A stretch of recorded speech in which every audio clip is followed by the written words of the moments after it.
Hay una investigación hecha por la colega Miriam Ramírez, periodista de la unidad de investigación del periódico El Universal, y en ella destaca pues que al menos 1.107 migrantes, bueno, han fallecido, más de 1.100 migrantes han fallecido a causa de ahogamiento tras intentar cruzar el río Bravo, este extenso afluente que divide pues a México de Estados Unidos.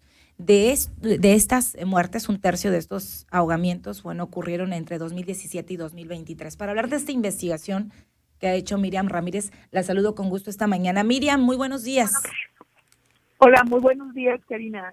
Muchas gracias por el espacio para platicar de esta investigación tan importante, pues como lo comentas, un tercio de las personas que murieron ahogadas en el río eran personas mexicanas que intentaban llegar a Estados Unidos.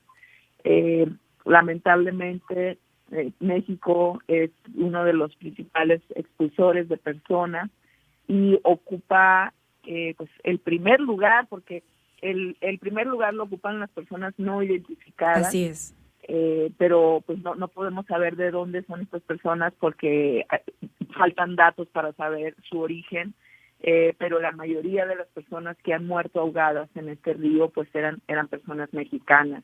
Uh-huh.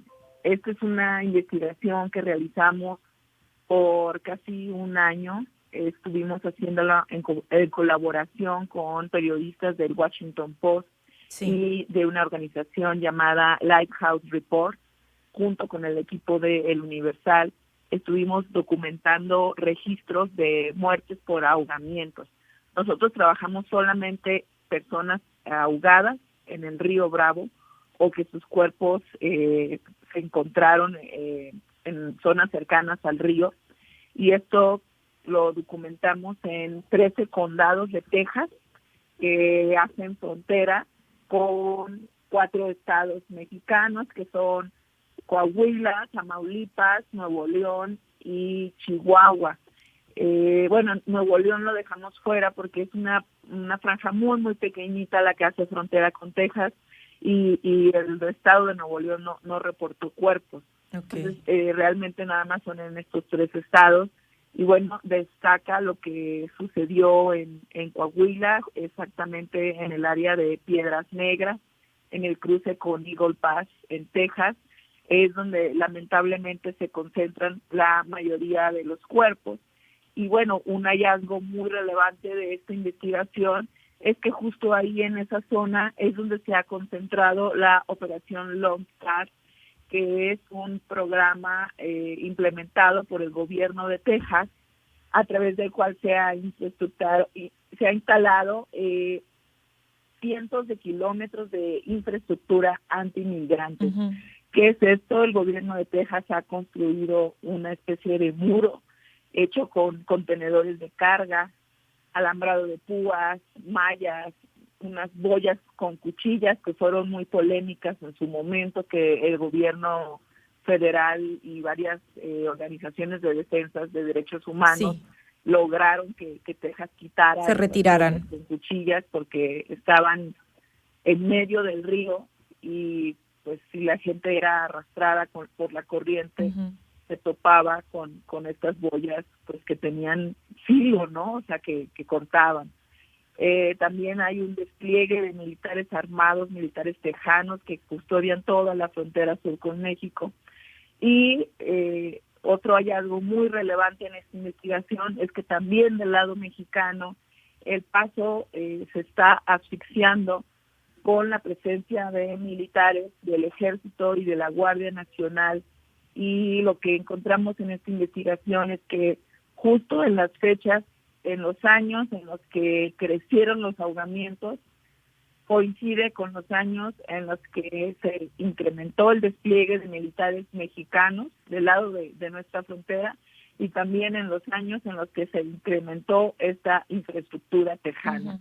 Eso es un dato muy relevante, Miriam, ¿no? Eso es un dato relevante en tema de materia de derechos humanos también, y por supuesto con todo este tema migratorio que viene. Recordar que, bueno, una de las temáticas de Donald Trump, presidente electo, es reforzar el tema, bueno, de medidas o reforzar las medidas para evitar el cruce, pues, a Estados Unidos. Y esto que mencionas fue polémico, todo el tema de esta construcción de estos kilómetros pues de vallas, Sí, de alambrado, etcétera. Entonces la cosa, pues con todo este tema migratorio, quién sabe cómo se vaya a poner más adelante, ¿no? Vienen medidas drásticas o más drásticas. sí, es lamentable, Ajá. Karina, porque lo que nosotros logramos documentar en esta investigación es que las medidas de contención, cada vez que se incrementan, cada vez que son más duras, pues la tendencia es que la gente muera. Eso es lo que realmente provoca. Las medidas de contención no detienen el tráfico migratorio, No.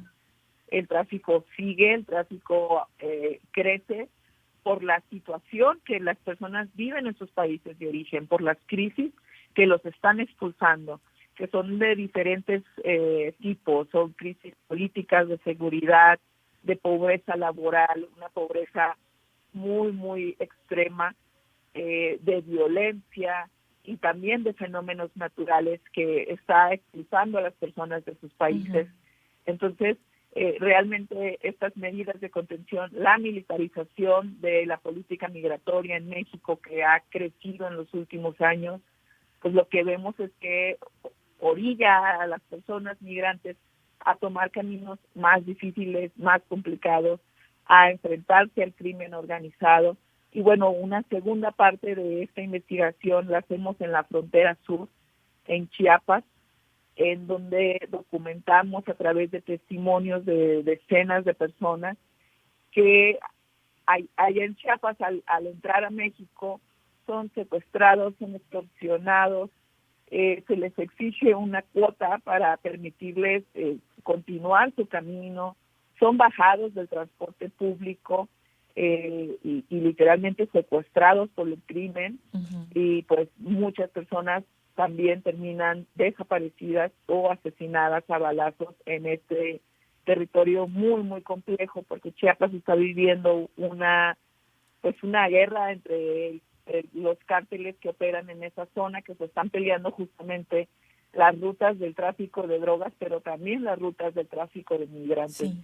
Entonces, bueno, esta investigación retrata dos escenarios muy, muy complejos, muy difíciles, tanto en la frontera norte como en la frontera sur, Sí. en donde las personas están perdiendo su vida en este camino hacia Estados Unidos. Sí, Miriam, otro de los datos relevantes que apreciaba en tu investigación y que lo hemos visto en imágenes muy tristes es el tema de los niños pues que van desde los recién nacidos, de los bebés hasta distintas edades, pues que quedan, que sus padres mueren ahogados en el intento a cruzar por este río, pero también, bueno, niños que han muerto.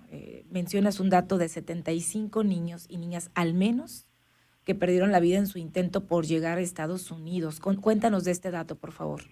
Sí, mira, es también uno de los hallazgos de esta investigación es de que las personas que están pues más vulnerables a morir en este trayecto lamentablemente son los niños y las mujeres. Finalmente las mujeres son quienes se hacen cargo de sus hijos a la hora de cruzar el río. Y bueno, este río es un río muy profundo, muy fuerte, que tiene corrientes pues muy, muy, muy fuertes que arrastran a las personas, y lamentablemente los niños no tienen las capacidades pues para nadar, para salir de la corriente, y pues encontramos al menos 75 niños en un rango de edad entre los 8 hasta los 17 años, pero también hay casos de bebés de meses a 4 años. Nosotros contamos la historia de una familia nicaragüense que Ujú. perdió a sus dos bebés, a un bebé de 3 años y a uno de meses, y le fueron pues prácticamente arrastrados. Su mamá se los arrebató el río de los brazos, y esto es una tragedia que está sucediendo en este momento en el río. Yo creo que este número de 75 es corto en lo que está sucediendo en realidad, porque lamentablemente la información que nos entregó el gobierno de México no especifica edad, Ujú. no especifica nacionalidades, no especifica sexo de las personas. Entonces, batallamos mucho para realmente reunir un registro real. Entonces realmente no estamos conociendo la magnitud de esta crisis por la falta de información, ¿no? Uh-huh. Eso es una realidad. No sabemos si hay más niños ahogados. Yo creo que sí. Yo creo que esta Sí, cifra sí. puede ser unas 2 o 3 veces más grande, Uh-huh. porque hay mucha información que principalmente el gobierno de México no nos está diciendo Sí. edades y nacionalidades. Hacia allá iba mi pregunta en la metodología, bueno, en la obtención de datos, cuando se hace este periodismo de investigación, bueno, es crear bases de datos, documentar, obviamente lograr las historias, los testimonios y bueno, a lo largo de muchos años hemos escuchado historias terribles o desgarradoras, pues, en este sentido, pero ya sí ver estos datos y estos datos que tú nos mencionas son del 2017 al 2023. ¿Los obtuvieron a través de solicitudes de información o cómo se obtienen, Sí, Miriam? bueno, nosotros esta base la trabajamos solamente con información de las fiscalías De las locales, fiscalías, ok. de la Fiscalía de Coahuila, de la de Tamaulipas y la Fiscalía de Chihuahua. Nuevo León nos dijo que no tenía casos, porque bueno, te digo, el territorio Sí. de Nuevo León que hace frontera con Texas es muy pequeño realmente.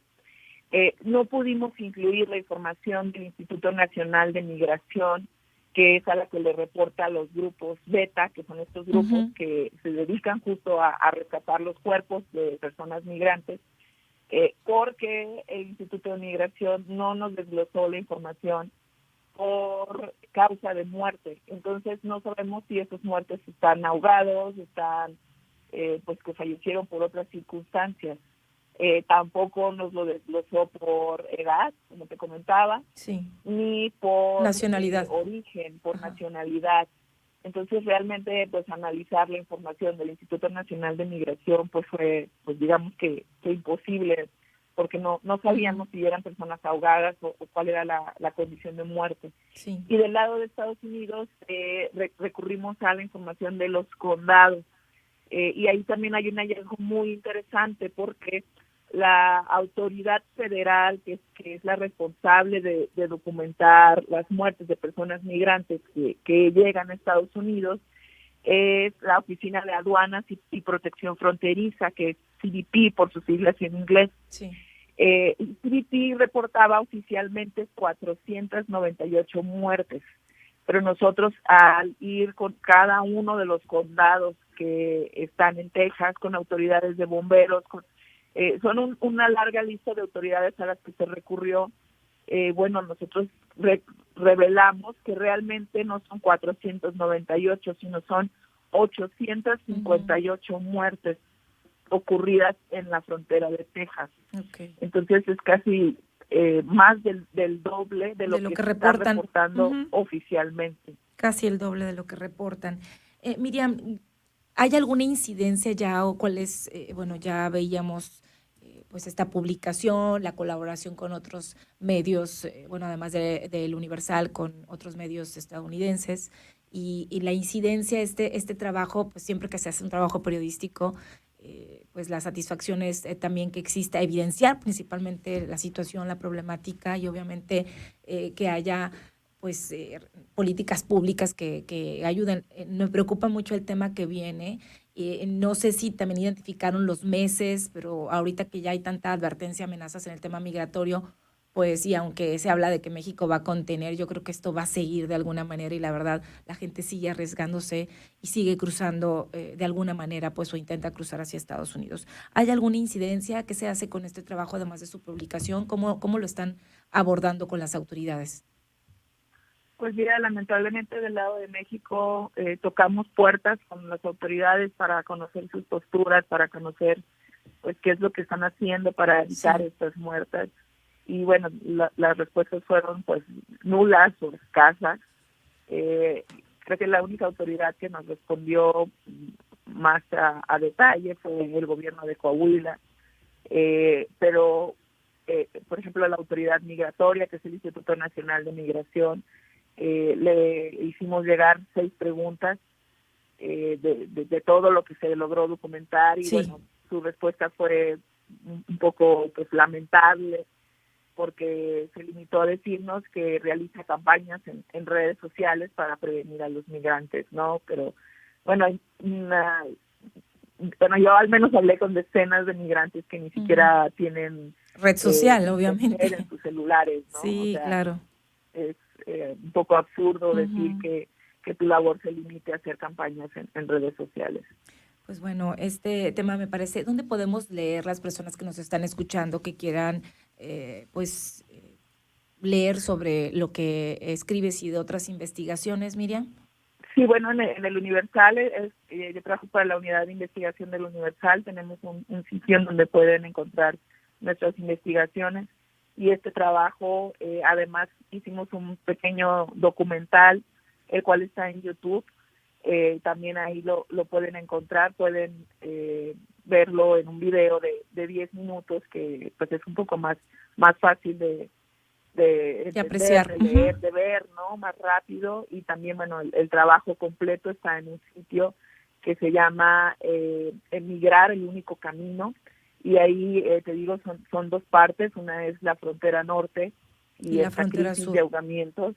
Y la segunda parte es lo que sucede en la frontera sur y cómo están expuestos a extorsiones, desapariciones y asesinatos. Sí, que no es la excepción Sonora. De hecho, dábamos una nota hace un momento de 36 migrantes que fueron rescatados y la detención de 3 personas allá por rumbos de Sonorita sigue este tema y bueno, es otra de las rutas en cuestión de migración para llegar hacia Estados Unidos. Miriam, felicidades por este trabajo, vamos a estar atentos y bueno, aquí está este espacio para compartir pues más del trabajo periodístico que realices tú y el equipo de la unidad del periódico, la unidad de investigación del periódico El Universal cuando gusten. Muchísimas gracias por compartir tu trabajo. Muchas gracias, Karina. Muchas gracias a tu auditorio. Un abrazo grande. Ahí está Miriam Ramírez, que es periodista de investigación, de la unidad de investigación del periódico El Universal. Algunos de los datos les voy a compartir la liga con mucho gusto en el estado de WhatsApp y también este video de YouTube para que usted pueda documentarse sobre este tema, informar o leer, dar la lectura a este importante reportaje que realizó nuestra compañera Miriam Ramírez.